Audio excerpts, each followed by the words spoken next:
Uneducated people should know their place. The words weren't shouted, but they landed like a glass dropped on marble, sharp enough to make every conversation in the private dining room hesitate for half a second before pretending nothing had happened. The rooftop restaurant overlooked Manhattan, 30 floors above the noise of traffic and sirens, where the East River shimmered under a velvet black sky and a 12-piece jazz band played something slow and expensive. Crystal glasses reflected the city lights. Silverware glinted like small blades. At the center of the long walnut table sat Jonathan Whitmore, 42, tech billionaire, founder of Whitmore Dynamics, a man whose net worth had been debated on cable news more times than most senators. His tailored navy suit fit like it had been engineered. His smile did too. Around him, investors from Madrid and Tokyo leaned in over a draft contract for an $800 million expansion deal, pages thick with clauses and percentages, every comma worth more than most people's annual salary. And standing just outside the glow of the chandelier, refilling sparkling water no one had finished, was Naomi Carter. 27. Black. Hair pulled back in a low bun. Black server's jacket pressed flat. Name tag polished. Posture steady. She had moved through the evening like background music, silent, efficient, nearly invisible. Until Jonathan decided she wasn't. He had switched to Spanish mid-sentence, glancing at his overseas partners with a conspiratorial grin. At least we can discuss the complex parts without interruption, he said lightly, loud enough for the table to hear. Then, with a flick of his wrist toward Naomi, some people just wouldn't understand. A few polite laughs fluttered around the table, the kind that float because they're easier than resistance. Naomi didn't react. She adjusted a water glass by half an inch. The jazz continued. A saxophone note stretched thin in the air. Jonathan leaned back in his chair, confidence radiating like heat from asphalt in July. He had built his empire from a Stanford dorm room, turned code into billions before he turned 35. In his world, intelligence came framed in diplomas and measured in stock prices. Across the table, a Spanish investor tapped a paragraph in the contract and responded in rapid Castilian, outlining a liability condition buried deep in Section 14. Jonathan nodded, pretending fluency, catching every third word. Naomi heard every single one. She had grown up in a two-bedroom apartment in Queens, daughter of a postal worker and a public school librarian. While other kids memorized pop lyrics, she memorized verb conjugations from library books her mother brought home for free. Spanish at 12. French at 14. Mandarin through late-night community college classes paid in installments. She didn't advertise it. Knowledge, she had learned, didn't need applause. At the table, the conversation in Spanish tightened around a translation of an indemnity clause. One word was off. Just one. But in contracts measured in millions, one word could tilt the ground beneath an empire. Jonathan laughed again, unaware of the crack forming under his polished composure. Naomi set down the water pitcher softly. Her eyes lifted, calm, unhurried, as if she were about to ask about dessert. Instead, she spoke. And when she did, it wasn't in English. The room did not expect the server to interrupt in flawless European Spanish. The clause you are referencing in Section 14, Naomi said gently, her tone even, respectful, but unmistakably precise, does not limit liability to domestic jurisdictions. The translation here suggests it does, but the original wording clearly extends exposure to international arbitration. Her accent was clean, measured, the kind shaped by textbooks and late nights, not by tourism. The Spanish investors looked up at her at the same time, eyebrows lifting in quiet surprise. One of them leaned forward, scanning the page again. The jazz band continued to play, but the rhythm felt distant now, like something happening in another building. Jonathan's smile faltered just slightly, the way a light flickers before it steadies. "Excuse me," he said, switching back to English, a thin edge lining his voice. Naomi met his eyes without challenge, without apology. "The wording on page 32, she continued, still in Spanish, could be interpreted to hold Whitmore Dynamics responsible for third-party compliance failures overseas. That may not have been your intention." She did not raise her volume. She did not change her posture. She simply spoke as if facts were neutral things, like gravity. One of the investors, Mr. Alvarez, adjusted his glasses and reread the paragraph. His lips moved silently. Then he nodded once, slowly. She is correct, he said in English, his voice steady. The translation shifts the scope of responsibility. It is subtle, but it is significant. A murmur rippled down the table, not loud, but heavy. Jonathan straightened. In his chair, fingers pressing flat against the polished wood. He prided himself on preparation, on control. He did not miss details. Except this one. We have a legal team that reviews every line, he replied, forcing a short laugh that did not reach his eyes. Naomi inclined her head slightly. Of course, she said. I only mentioned it because in cross-border contracts, one word can change everything.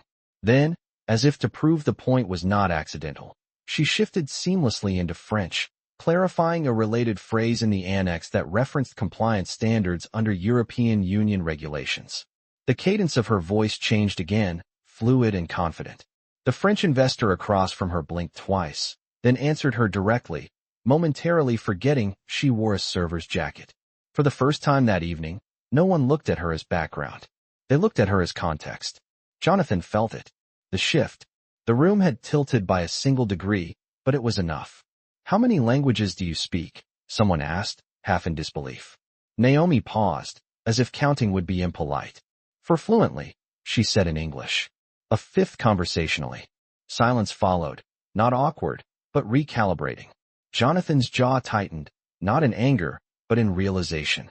The narrative he had written in his mind about who belonged at his table was dissolving in real time. Naomi reached for the water pitcher again, her movements calm, unhurried.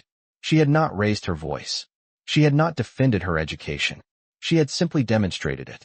And in that quiet display, the air in the 30-story dining room felt different, thinner somehow, as if arrogance required more oxygen than the room could now provide.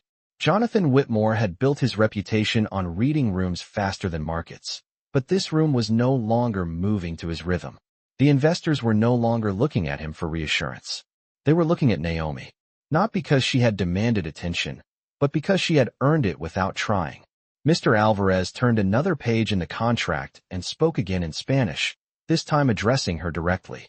If that interpretation stands, we would require an amendment before signing.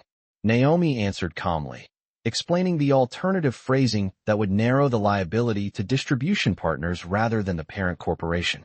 She spoke as if she had drafted the document herself, referencing international trade frameworks and arbitration norms. With quiet clarity, Jonathan listened, every word tightening something in his chest. He had skimmed those sections earlier that week between interviews and earnings calls. He had trusted his legal department. He had trusted speed. Now speed felt careless. Where did you study? One of the Tokyo representatives asked in English, genuine curiosity replacing earlier indifference. Naomi hesitated for half a second, not out of shame, but out of habit. I attended Borough Community College, she said. I completed a degree in international communications. I am currently finishing additional certifications online. No Ivy League name. No global fellowship. Just truth. The kind that does not glitter, but does not bend either. A faint shift passed around the table again. The Spanish investor gave a small approving nod. The French delegate smiled openly now. Jonathan leaned forward, fingers interlaced, reclaiming posture, if not control. That is impressive, he said carefully, measuring each syllable. The confidence in his voice was still there, but it had changed shape. Less dominance. More calculation. Naomi did not respond to the compliment. She simply stepped back into her role, lifting an empty glass and replacing it with a fresh pour of sparkling mineral water imported from Italy, the label facing outward, precise as always. She did not linger. She did not bask. She moved with the same efficiency she had shown all night. But the room would not let her fade again. Mr. Alvarez cleared his throat. Mr. Whitmore, he said, your server has just prevented what could have become a costly oversight. The word oversight hovered between them, polite but pointed. Jonathan nodded once, slowly. Yes, he replied. It appears she has. He looked at Naomi differently now. Not through her. At her. For the first time that evening, he noticed the steadiness in her posture, the discipline in her tone, the quiet authority she had never needed permission to use.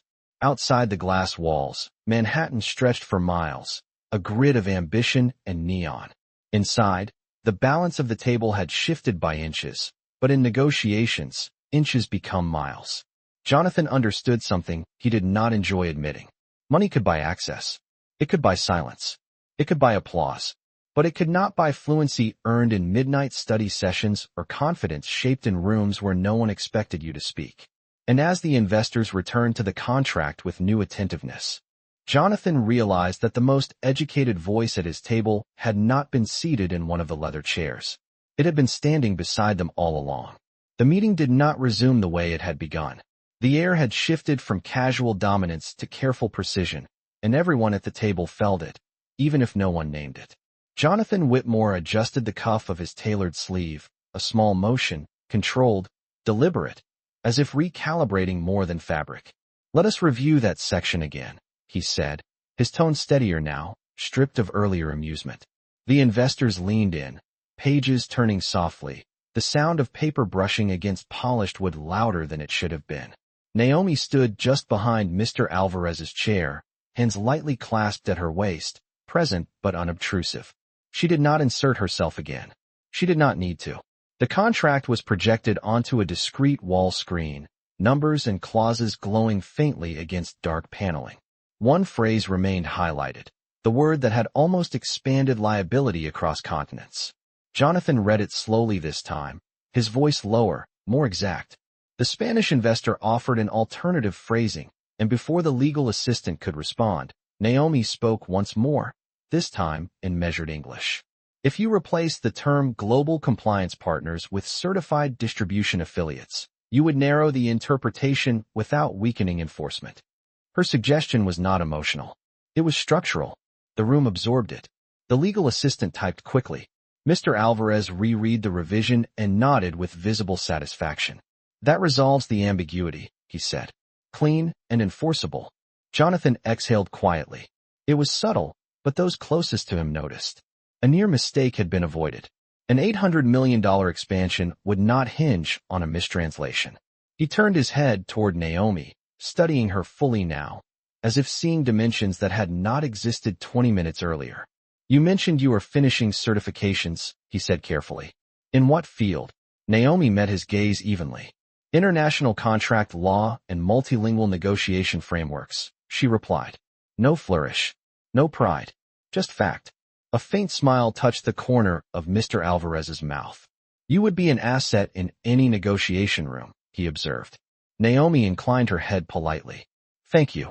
The jazz band shifted into a brighter arrangement, the pianist's notes light and almost playful, as if the room itself had decided to breathe.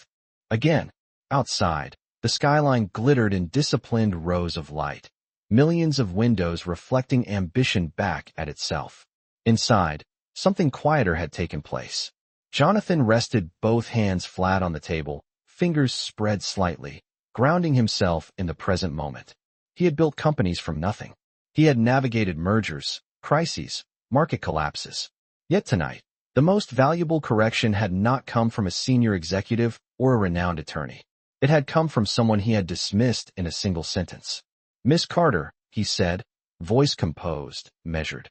"Would you mind remaining nearby for the rest of our review?" The request carried weight. It was not framed as a command. It was acknowledgement. Naomi nodded once. Of course. She resumed her position at the edge of the table, no longer invisible, not quite central, but undeniably significant. The investors returned to their discussion, but their questions now occasionally flickered toward her, inviting silent confirmation. Jonathan noticed it. He also noticed something else, something less comfortable. Authority built on assumption can fracture in seconds. Respect built on competence does not fracture at all. And as the contract neared final agreement, he understood that education was not always announced by a diploma on the wall. Sometimes it stood quietly in a black server's jacket, waiting for the moment when precision mattered more than pride. The final pages of the contract were reviewed with a level of caution that had not existed an hour earlier. Every clause was read twice. Every translation was cross-checked. The investors asked sharper questions now, not out of distrust, but out of awareness. Precision had become the currency of the room. Jonathan Whitmore no longer rushed through responses. He listened fully, pausing before answering, weighing each phrase as if it carried physical weight. Naomi remained a few steps behind the table, observant, steady, present without intruding. When a question arose regarding a compliance timeline in Southeast Asia, one of the Tokyo representatives turned instinctively toward her before even addressing Jonathan. It was subtle, but unmistakable. "Does the revised language align with regional arbitration standards?" he asked. Naomi stepped forward slightly. "Yes," she replied in English first, then clarified in Japanese for absolute accuracy, explaining the enforcement mechanism under cross-border trade agreements and how the amendment prevented extended liability exposure. Her tone was calm, instructional without being condescending. The Japanese delegate's expression shifted from scrutiny to approval. He nodded once, decisively. "Then we are comfortable proceeding." A quiet exhale moved around the table. The agreement that had hovered uncertainly now settled into place. Pens were lifted. Signatures were prepared. The $800 million expansion would move forward, not because of speed or bravado, but because of clarity. Jonathan watched Naomi as the documents were passed around. He studied the way she stood, composed, neither seeking credit nor shrinking from recognition. He had spent years cultivating an image of control, of dominance in negotiation rooms across Silicon Valley and Wall Street. Yet tonight, control had come from humility forced upon him. The investors signed one by one. Mr. Alvarez placed his pen down last and extended his hand across the table to Jonathan. "Congratulations," he said. "A strong partnership." Jonathan shook his hand firmly. "Indeed." But his eyes drifted briefly toward Naomi again. The jazz band transitioned into a smooth closing arrangement. The tempo relaxed, almost celebratory. Outside, the Manhattan skyline gleamed like a grid of ambition carved into the night. Inside, the power dynamic had been quietly rewritten. When the meeting concluded and chairs began to shift back from the table, Jonathan stood.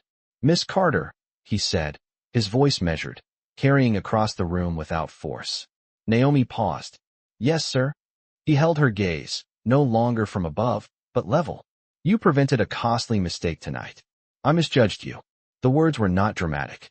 They were not loud, but they were deliberate. Several investors watched the exchange closely. Naomi nodded once. "Everyone makes assumptions," she said evenly. "What matters is what we do after."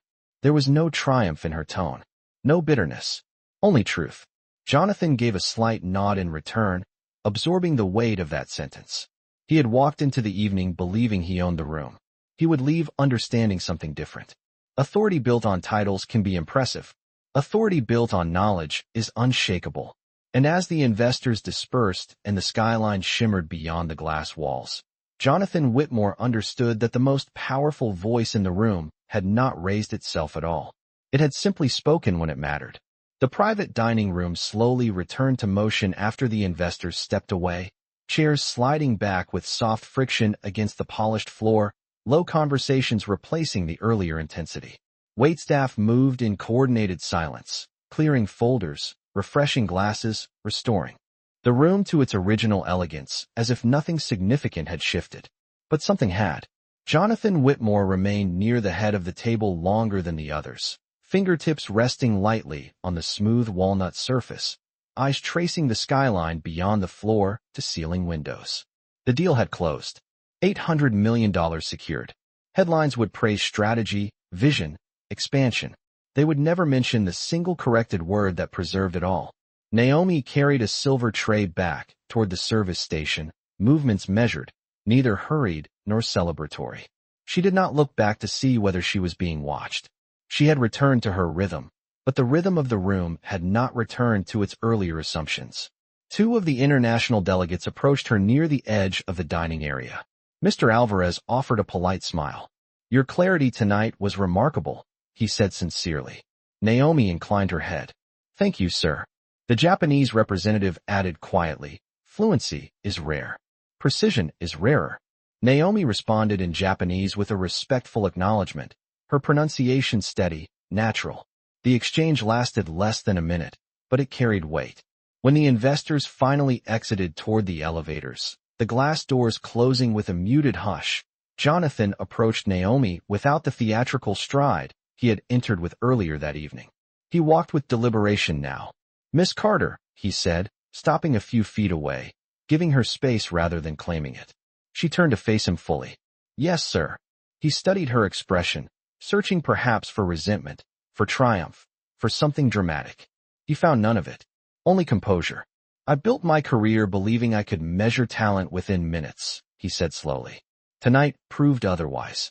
Naomi listened without interruption. Talent is not always loud, she replied. Sometimes it is just prepared. The words settled between them like something solid. Jonathan nodded once. If you ever decide you prefer conference tables to service trays, he said carefully, my company would value a conversation. It was not a command. It was not charity. It was an acknowledgement of capability. Naomi did not answer immediately. She glanced briefly at the skyline, at the grid of lights stretching over Manhattan, each window holding someone's ambition, someone's late-night effort. I appreciate that, she said at last. For now, I am exactly where I need to be. There was no defiance in her tone. Only certainty. Jonathan respected it more than he expected. Around them, the staff resumed normal pace, resetting cutlery, polishing glassware, restoring symmetry to the room. The jazz band began packing up their instruments, notes fading into memory. Jonathan extended his hand. Naomi hesitated only a fraction of a second before shaking it firmly, her grip confident, equal. In that handshake, there was no hierarchy, no assumption, only recognition. As Jonathan walked toward the elevator alone, the city lights reflecting faintly against the glass walls, he understood something that would not appear in quarterly reports. Wealth can purchase opportunity. Influence can command attention. But respect must be earned in real time. And sometimes, the most educated person in the room does not sit at the head of the table. Sometimes she stands quietly beside it, waiting for the right moment to speak. By the time the elevator doors closed behind Jonathan Whitmore, the rooftop restaurant had returned to its polished illusion of normalcy. The chandeliers still cast warm light over linen-covered tables. The skyline still shimmered beyond the glass walls. Guests at other tables laughed over desserts that cost more than some families spent on groceries in a week. From the outside, nothing had changed. Inside Jonathan's mind, everything had. He stood alone in the mirrored elevator, watching his own reflection descend floor by floor. The confident expression he wore on magazine covers looked slightly different tonight. Not weaker, not smaller, just recalibrated. He replayed the evening in precise detail. The casual remark, the laughter, the correction spoken in flawless Spanish, then French, then Japanese. He had believed fluency belonged to boardrooms, to executive suites, to resumes stamped with prestigious universities. He had not expected it to arrive holding a silver water pitcher. When the elevator reached the lobby, Jonathan stepped out into marble and quiet luxury. His driver was waiting at the curb, engine idling. But he did not get in immediately. Instead, he paused beneath the awning, looking up at the illuminated windows of the building. Somewhere 30 floors above, Naomi Carter was finishing her shift. She would change out of her uniform, take the subway home, perhaps review online coursework before sleep. No headlines would mention her. No business article would print her name. And yet she had shaped the outcome of an $800 million deal more than anyone outside that room would ever know. Upstairs, Naomi tied the final knot on a trash bag and placed it neatly beside the service station.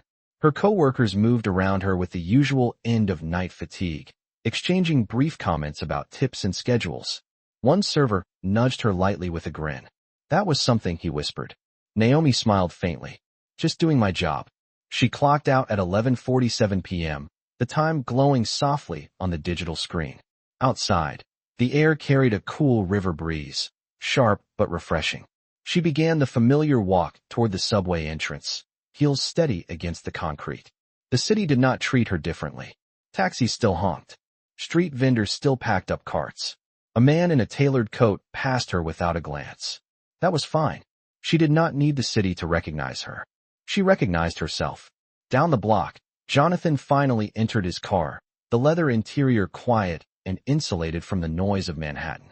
As the vehicle merged into traffic, he opened his phone and drafted a brief message to his executive assistant.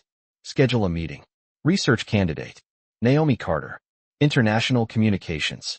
He stared at the text for a long moment before pressing send. It was not charity. It was not redemption. It was acknowledgement.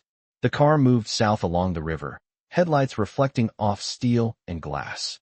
Jonathan leaned back, eyes forward, understanding something with rare clarity. Power can fill a room quickly, but knowledge, when spoken with calm confidence, can transform it. And somewhere beneath the city lights, two lives continued on parallel paths that had intersected for less than an hour, yet altered the way one powerful man would measure intelligence for the rest of his career. Morning arrived without ceremony. Manhattan did not pause to reflect on private dinners or corrected contracts. It moved. Fast. Steel and glass caught the early sunlight, casting long reflections across avenues already filling with traffic. Inside Whitmore Dynamics headquarters, the lobby screens cycled through market updates and global expansion headlines, unaware of the subtle shift that had begun the night before. Jonathan Whitmore stood at the floor-to-ceiling window of his corner office, 42 stories above the street, coffee untouched on his desk. The city looked different in daylight. Less dramatic. More honest. His executive assistant's voice came softly through the intercom. "You have a 9 o'clock strategy call with Madrid." Jonathan glanced at the digital clock. 8:53. "Reschedule it for 30 minutes, he replied. "I need a few minutes." He turned back toward his desk and opened his laptop. Naomi Carter. He typed her name into a search bar, expecting little. No press releases. No corporate biography.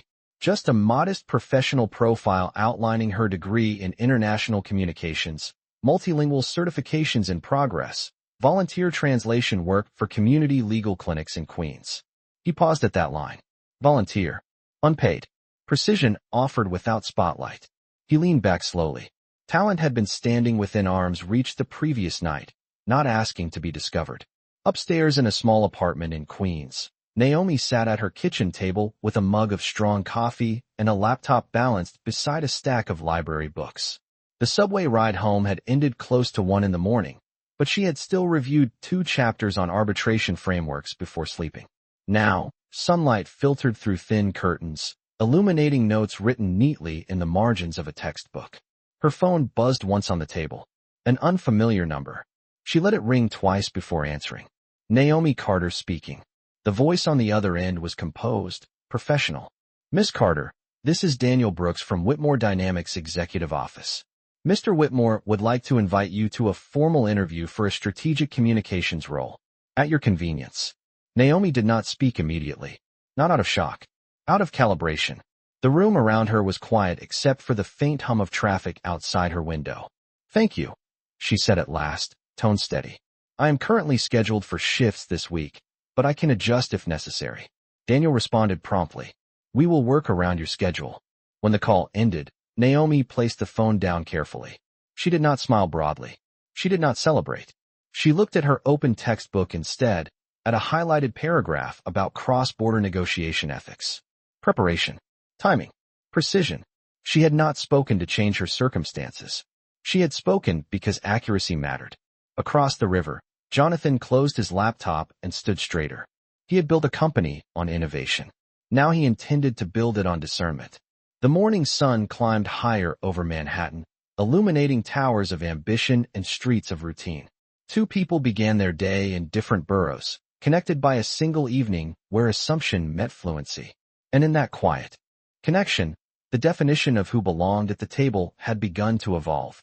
The interview was scheduled for Thursday at 2 o'clock in the afternoon, a time usually reserved for board briefings and investor updates. Naomi arrived 10 minutes early, not because she was nervous, but because punctuality had always been her quiet form of respect. Whitmore Dynamics headquarters rose from the pavement in glass and steel symmetry, 42 stories of reflected sky and calculated ambition. Inside the lobby, digital displays streamed market data in clean blue graphics. Executives moved with clipped efficiency, badges flashing against tailored suits. Naomi stood in a navy blazer she had purchased on clearance 3 years earlier, pressed carefully that morning, her resume printed on thick paper she had saved for special applications. When she gave her name at reception, the attendant's expression shifted almost imperceptibly, recognition from an internal email that had circulated earlier that day. She was escorted upstairs to a conference room overlooking the river, the skyline stretching behind it like a reminder of scale. Jonathan Whitmore entered without entourage this time. No audience. No investors. Just a table, 2 chairs, and a view of Manhattan in full daylight. He extended his hand first. Miss Carter. Mr. Whitmore. They sat across from each other, equal distance from the center of the table. There were no jokes, no condescension. Jonathan opened with a simple question. Why multilingual negotiation? Naomi folded her hands lightly. Because language is not only about words, she said. It is about culture, context, and intention. Misunderstand one, and the entire agreement can shift. Jonathan listened fully. She explained how she had studied syntax patterns late at night after double shifts, how she volunteered to translate for families navigating legal documents they could not read, how she believed clarity was a form of protection. She did not embellish. She did not dramatize. She described preparation the way others described ambition. After 30 minutes, Jonathan closed the folder containing her resume. Last week, he said carefully, you corrected a contract most executives did not question. Naomi met his gaze steadily. Accuracy matters more than ego. The words were simple. They did not accuse. They did not boast. They simply stood. Outside the window, ferries moved steadily across the river, unaware of the quiet recalibration taking place 42 stories above. Jonathan nodded once, slowly, as if acknowledging a truth that had been waiting longer than either of them realized. In that conference room, there were no uniforms, no assumptions, no audience. Just two professionals separated by experience, but aligned by competence. And as sunlight reflected off the glass towers around them, one thing became clear. Education is not proven by the room you enter. It is proven by the value you bring when you speak. Jonathan did not answer immediately after her last sentence. He stood and walked toward the window, hands resting lightly behind his back, watching the river cut through Manhattan like a quiet boundary between boroughs and ambition. The afternoon sun reflected against the glass towers across the skyline, turning steel into something almost soft. Accuracy matters more than ego, he repeated slowly, as if testing the weight of it. He turned back toward her. Most people learn that lesson after losing something expensive. Naomi remained seated, posture straight, expression composed. I have learned it by almost losing opportunities, she replied. That is expensive in its own way. There was no bitterness in her tone, only clarity. Jonathan returned to his chair and leaned forward slightly. You currently work evenings? He asked. Yes, she said. 4 shifts a week. And you study during the day? Whenever I can. He nodded once, absorbing the discipline behind that routine. Whitmore Dynamics had analysts with graduate degrees from institutions whose names filled press releases. Yet few of them spoke with the calm certainty Naomi displayed in a server's uniform just days earlier. I would like to offer you a position, he said finally. Junior Strategic Communications Analyst. You would work directly with our international division. The salary would reflect market standards, full benefits included.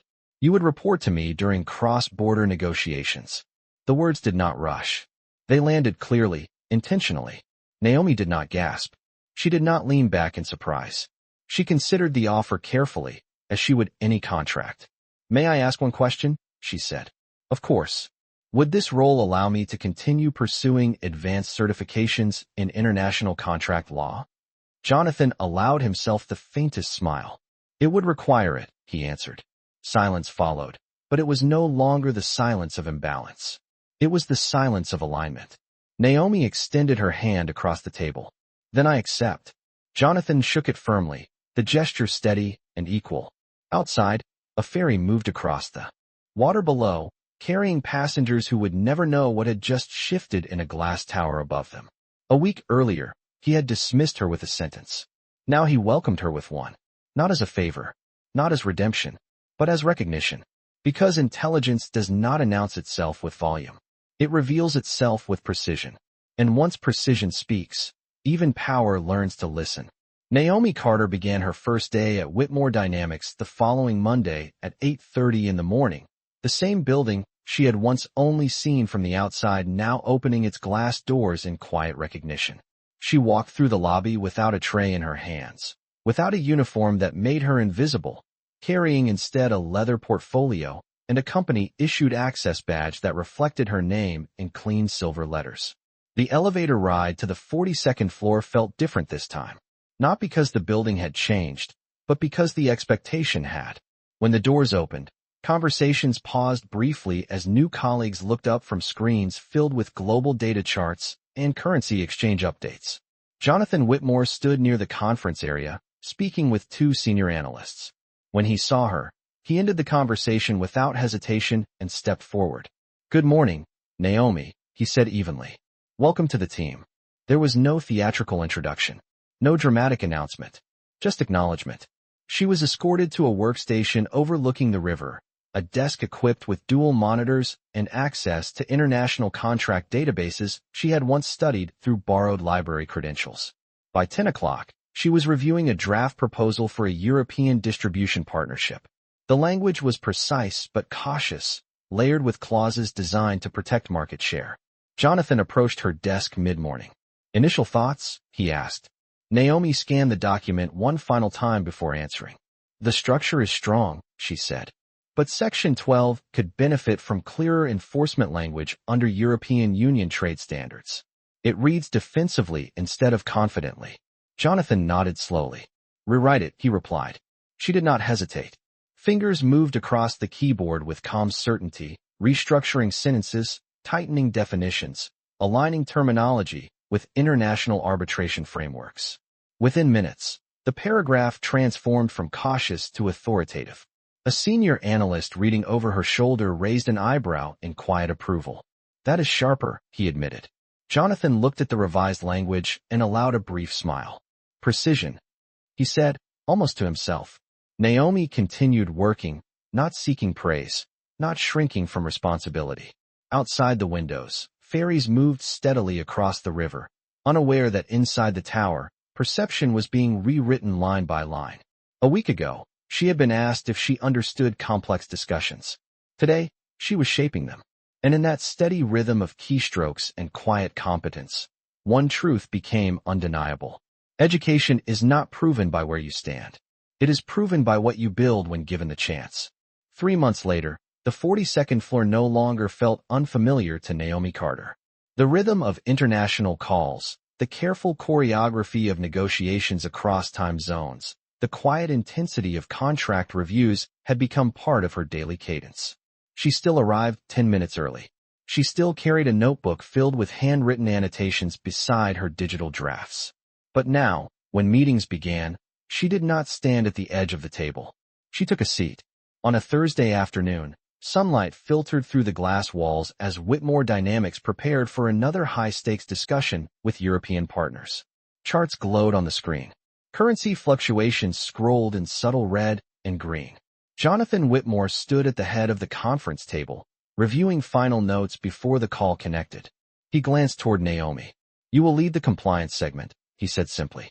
There was no hesitation in his tone. No doubt. Naomi nodded once.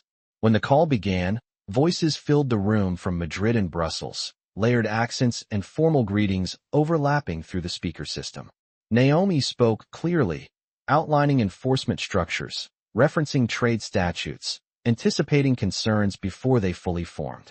She transitioned briefly into Spanish to clarify a regulatory nuance, then back into English without missing pace. The conversation flowed smoothly. Questions were answered before tension could rise. By the time the call concluded, the agreement had advanced without friction. When the screen went dark, one of the senior analysts leaned back in his chair and exhaled quietly. "That was seamless," he admitted.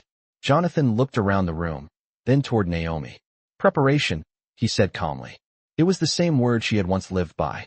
Later that evening, as the office lights dimmed and most employees filtered toward elevators, Naomi remained at her desk for a few extra minutes, reviewing notes for her next certification exam. The skyline beyond the windows shimmered in familiar patterns. Ferries traced steady lines across the river below. Jonathan stepped out of his office and paused beside her desk. "You changed the way I evaluate talent," he said, not as a confession, but as acknowledgement. Naomi closed her notebook gently. "People are more than first impressions," she replied. There was no triumph in her voice, only quiet certainty. As they stood there, overlooking a city built on ambition and assumption, one truth remained clear. He once believed education came with titles and corner offices. She proved it comes with discipline and courage to speak. He once owned the room with confidence. She transformed it with competence. And in the space between those two truths, respect replaced assumption, and power finally learned humility.